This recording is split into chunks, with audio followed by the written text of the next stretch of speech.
Sud Radio, les vraies voix qui font bouger la France, 19h-20h, les vraies voix de l'emploi, Jérôme Laverny. Le travail, c'est la santé. Travailleuses, travailleurs. Parce que nous vivons plus longtemps, il nous faudra travailler plus longtemps et partir à la retraite plus tard. Il y a des gens qui travaillent ici. Le pouvoir d'achat, c'est d'abord le travail, c'est la rémunération, c'est le salaire qui tombe chaque mois. Nous allons faire du bon travail ensemble. Qui vous permet de payer votre loyer, vos dettes, votre alimentation. Et voilà le travail. Paraîtrait qu'il y en a qui arrivent en avance le matin. C'est inadmissible. Mais qu'est-ce qu'il y a au-dessus du droit du travail? Je vous rappelle notre devise, travailler moins pour gagner plus. On vous souhaite la bienvenue dans les vraies voix qui font, enfin en tout cas pour l'emploi, avec Jérôme Laverny, notre expert du soir. Bonsoir Jérôme, bonsoir, comment ça va? Bonsoir Philippe. On va parler de pas mal de choses aujourd'hui, de différents sujets. Et comme chaque semaine, vous le savez, vous êtes en situation de recherche d'emploi ou de stage. Et ben nous ouvrons notre antenne pour vous, 0826 300 300, histoire de vous donner la possibilité de rencontrer peut-être en direct des entreprises ou de vous ouvrir de nouvelles opportunités. Et on vous le dit, 0826 300 300. Et vous êtes les bienvenus. On en parlera avec Anaël et Juliane qui sont étudiants ingénieurs bâtiments et travaux publics au sein du CESI Nanterre qui recherchent, je crois, un stage. Tout à Jérôme fait. Laverny, on en parlera avec eux dans quelques instants. Et dans la période un peu trouble que nous traversons par la réforme des retraites, est-il encore permis d'avoir des signaux positifs? L'innovation est-elle encore possible en France? C'est ce que nous verrons avec l'économiste Nicolas Bouzou pour son livre La France de l'à peu près, publié aux éditions L'Observatoire. puis on reste dans l'innovation avec Maurice Lévy, fondateur de l'Escalator, un incubateur qui vise à favoriser l'ascenseur social, un dispositif totalement gratuit qui encadre les jeunes qui veulent se lancer dans une start-up par exemple. Et oui, les métiers du livre recrutent les éditeurs notamment, et sur le poste de technicien supérieur de fabrication et d'édition, métier peu connu. On aura avec nous Aïda Diab, directrice générale du CFA Asfored. Et puis ensuite, question métier du livre aussi, il y a pas mal d'alternances et ça recrute énormément au sein des librairies. On vous souhaite la bienvenue dans les vraies voies de l'emploi avec Jérôme Laverny. Vous avez un CV, monsieur? Oui, c'est un CV de ce que j'ai fait avant. Tac. Non. Vous avez son curriculum vitae? Oui, je connais ton pédigré et si tu connais pas le mien, il faut que je t'informe. Ah ça va, vous allez pas nous sortir tout le curriculum, si? Il y avait quoi là-dedans? Mon CV. Donc vous me remplissez tous ces papiers-là et puis les autres choses, comme tous les dossiers, il faut un CV, une lettre de motivation, enfin toutes ces choses-là et puis voilà. Regarde, il est tellement léger que ça flotte des dents. Bien, il est temps de se mettre au travail. Et nous sommes en direct avec Anaël. Bonsoir Anaël. Bonsoir. Et Juliane, bonsoir. Bonsoir. Merci d'être avec nous. Vous êtes étudiant, ingénieur bâtiments et travaux publics. Et avant forcément, Jérôme Laverny, de rentrer sur le marché du travail, souvent le stage en entreprise ou l'immersion est préférable.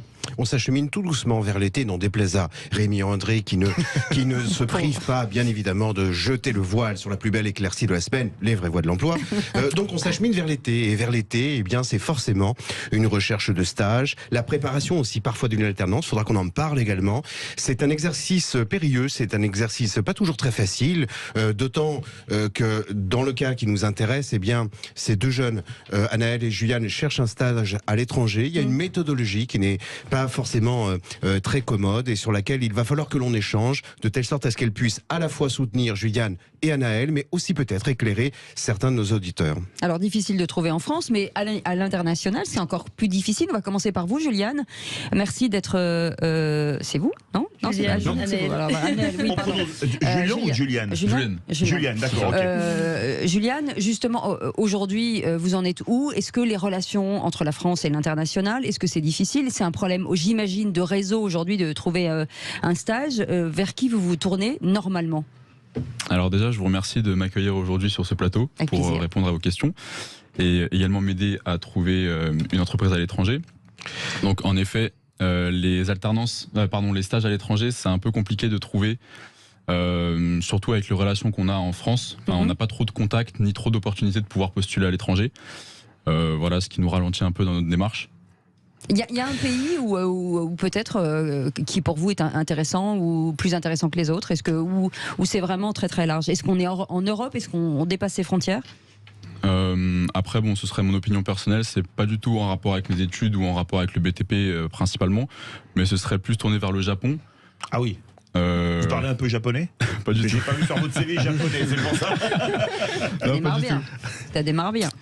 Mais après, voilà, je suis ouvert à tout type de pays. Vraiment, j'ai pas de restrictions par rapport à ça.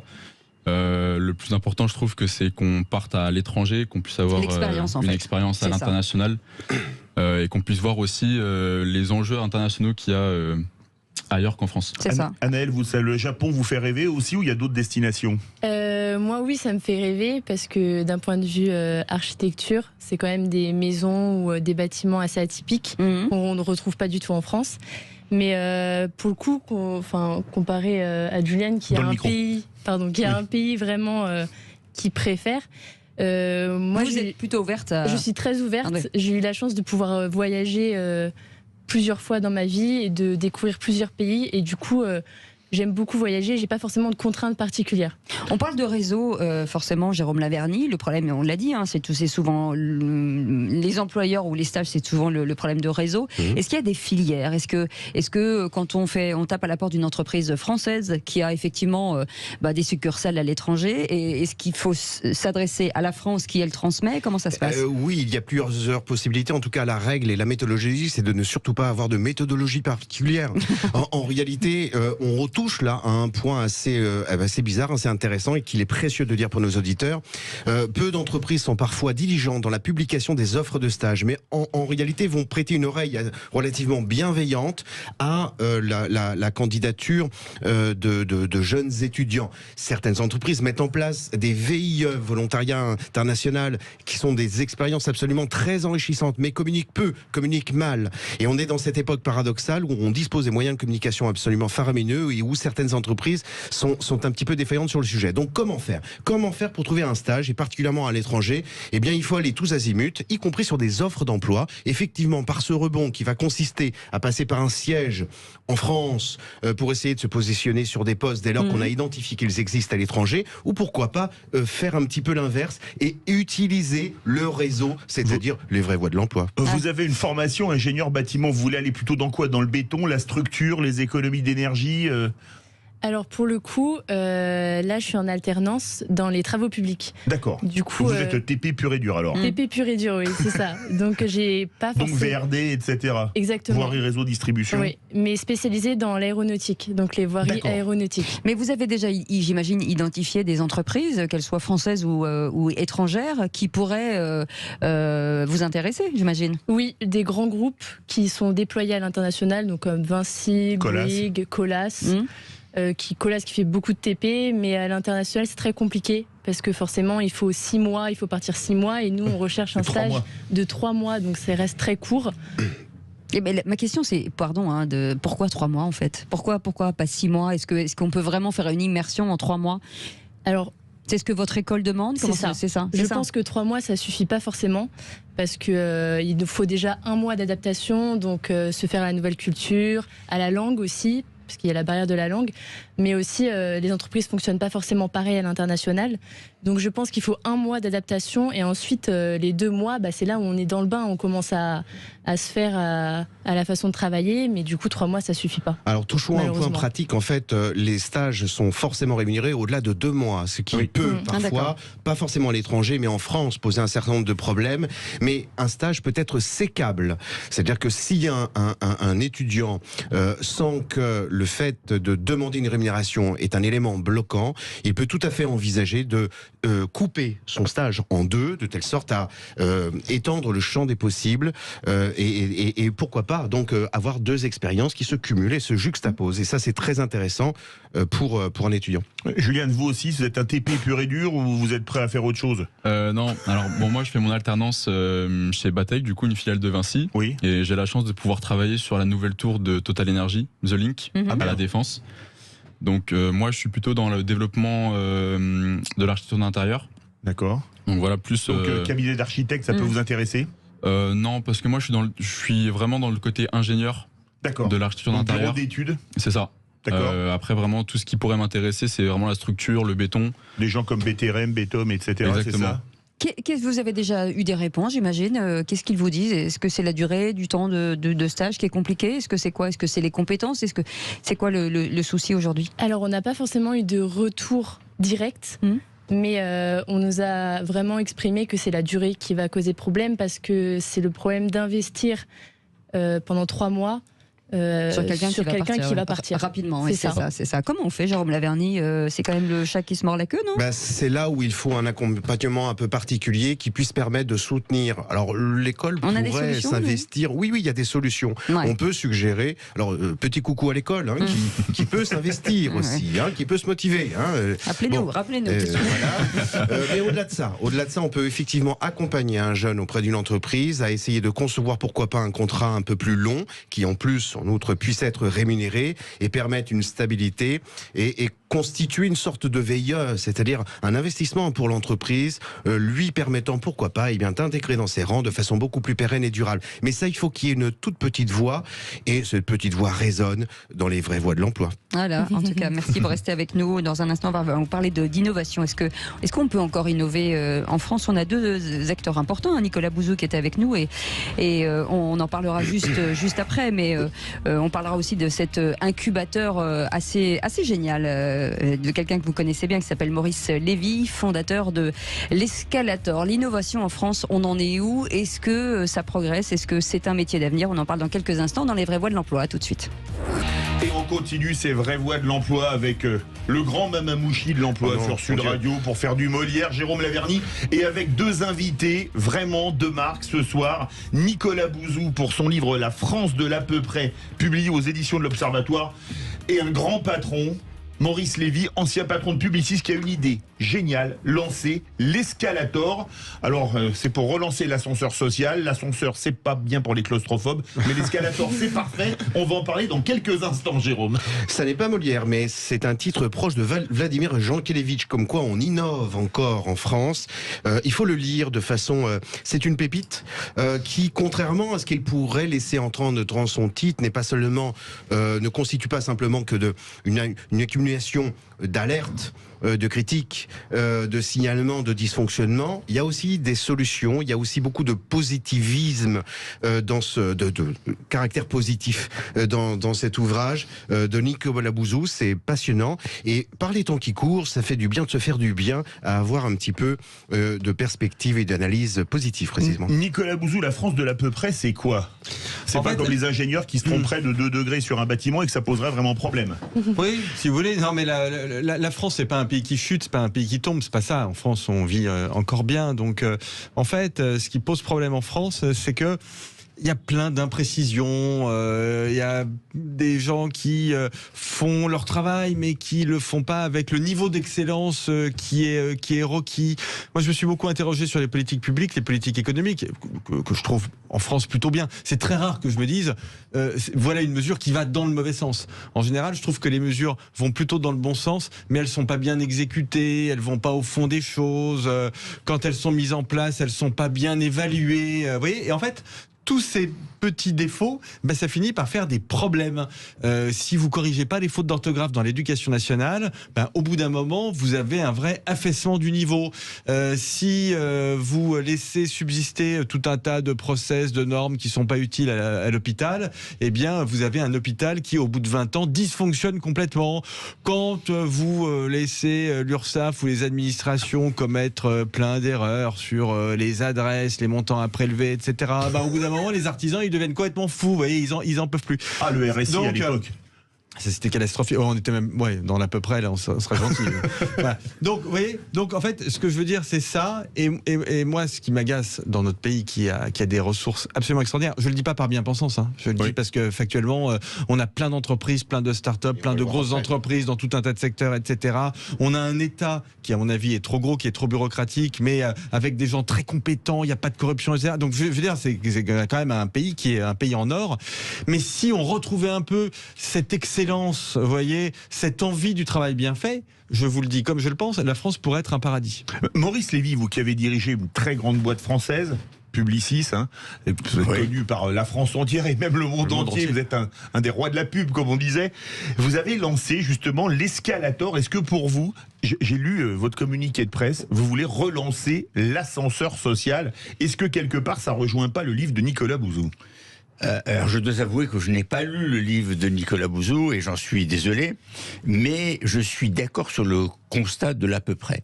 Et il est vrai que quand on regarde un certain nombre de mesures qui ont été prises par les différents gouvernements, qui sont de droite, de gauche, le plus souvent parce qu'on a négocié, parce qu'on a essayé de faire plaisir à l'un, à l'autre, alors qu'on part d'une idée à peu près pure, on arrive à une idée qui est délitée, qui manque de substance, et au niveau de l'exécution, alors n'en parlons pas, il y a pas mal de défauts.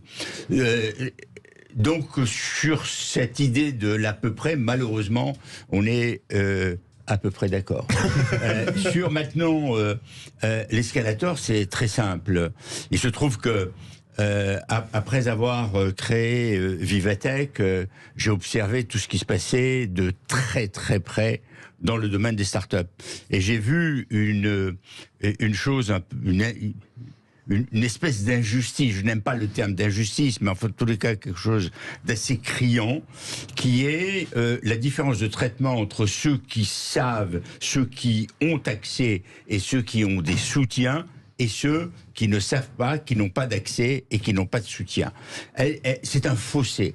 Et je me suis dit qu'il y a cette France défavorisée qui n'est pas défavorisée sur le plan des idées, qui a des idées à en revendre, qui est riche non seulement d'idées, mais d'ambition, de volonté, et qui cherche à créer. D'où cette idée de l'escalator. Et je m'adresse effectivement, et c'est la 3e promotion que nous lançons en ce moment même, oui. Je m'adresse à des gens plutôt défavorisés, qui n'ont pas les accès, qui sont pas nés avec une cuillère d'argent dans la bouche, qui ont des difficultés pour faire passer leurs idées et faire entendre leur voix, puisque c'est les voix de l'emploi. Et un jury va les sélectionner et on va leur apporter absolument tout ce dont ils ont besoin. Depuis l'ordinateur, le cloud, des bureaux, un soutien quotidien avec des équipes qui vont les accompagner dans le développement de leur programme, des mentors et des coachs qui vont les suivre de manière régulière, et puis bien sûr toutes sortes de formations ad hoc qui leur sont apportées. Il y a des gens qui sont extrêmement brillants en développement informatique, mais qui ne savent pas développer un business plan. Eh bien, on leur apporte cela. Qui ne savent pas ce que c'est qu'un plan marketing, on le leur apporte. Ou, au contraire, qui ont une idée brillante, mais ils ne savent pas la développer, et on va leur apporter des soutiens en techno ou en intelligence artificielle. Donc, tout un ensemble de soutiens qu'on leur apporte. Et je dois dire que je suis extrêmement heureux des résultats. Nous avons jusqu'à présent incubé plus de 40 startups. Là, on lance un appel à candidature. On a déjà près de 200 qui se sont présentés. Et sur les 40 startups qu'on a déjà incubées, il faut savoir que quand elles sont arrivées, elles étaient 50, 60 personnes. Aujourd'hui, compte tenu du fait qu'elles se sont un peu développées, qu'elles ont des stagiaires, mais aussi des gens à temps plein, elles sont plutôt 350 à 400 personnes. Jérôme Laverny. Une question à Nicolas Bouzou. Est-ce que la France est une start-up qu'il conviendrait d'accompagner en termes de formation, peut-être de financement, sait-on jamais. Bref, y a-t-il quelques conseils à prodiguer pour recouper cette innovation et ce dynamisme qui existe quand même? En fait, la France... Moi j'adhérais assez à l'idée de la Startup Nation qui avait été défendue par l'actuel président de la République en 2017 lors de sa première campagne, parce que je pensais en effet qu'on est un tournant technologique avec le numérique, les robots, l'intelligence artificielle, les biotechnologies, et donc que c'était très important, qui est un avatar de l'intelligence artificielle en fait. Et donc je trouvais très important d'avoir un tissu économique avec beaucoup de startups. Je dirais que ça c'est réussi, parce qu'il y a énormément de start-up en France, et je dirais que le piège, c'est qu'on reste la Startup Nation. Parce qu'au fond, des petites entreprises innovantes, il y en a plein. Le problème, c'est qu'on a du mal à avoir de très grosses entreprises innovantes, de très grosses startups. En fait, en France, il y a plein de petites boîtes, c'est super. Il y a plein de startups, c'est super. Il y a plein de très grandes vieilles entreprises, et c'est absolument formidable. Mais on n'a pas de très grosses entreprises qui a 15 ou 20 ans. Et donc, il faut absolument qu'on arrive à trouver des dispositifs publics. Je pourrais vous donner des exemples très concrets, mais alors je suis désolé, c'est du français atroce, mais qui permettent de passer à l'échelle. Ça veut dire, quand des startups ont réussi, qu'elles deviennent de très grosses entreprises, des entreprises qui vraiment ont un impact au niveau mondial. Les vraies voies de l'emploi, 19h27. On va continuer dans quelques instants avec Nicolas Bouzou et Maurice Lévy à parler de ce livre et de l'Escalator. Vous voulez réagir? Tiens, si vous avez des idées de stage pour nos amis Anaël et Julian, Julian, faut le prononcer à l'anglaise. Le 0826 300 300. On se retrouve dans quelques instants.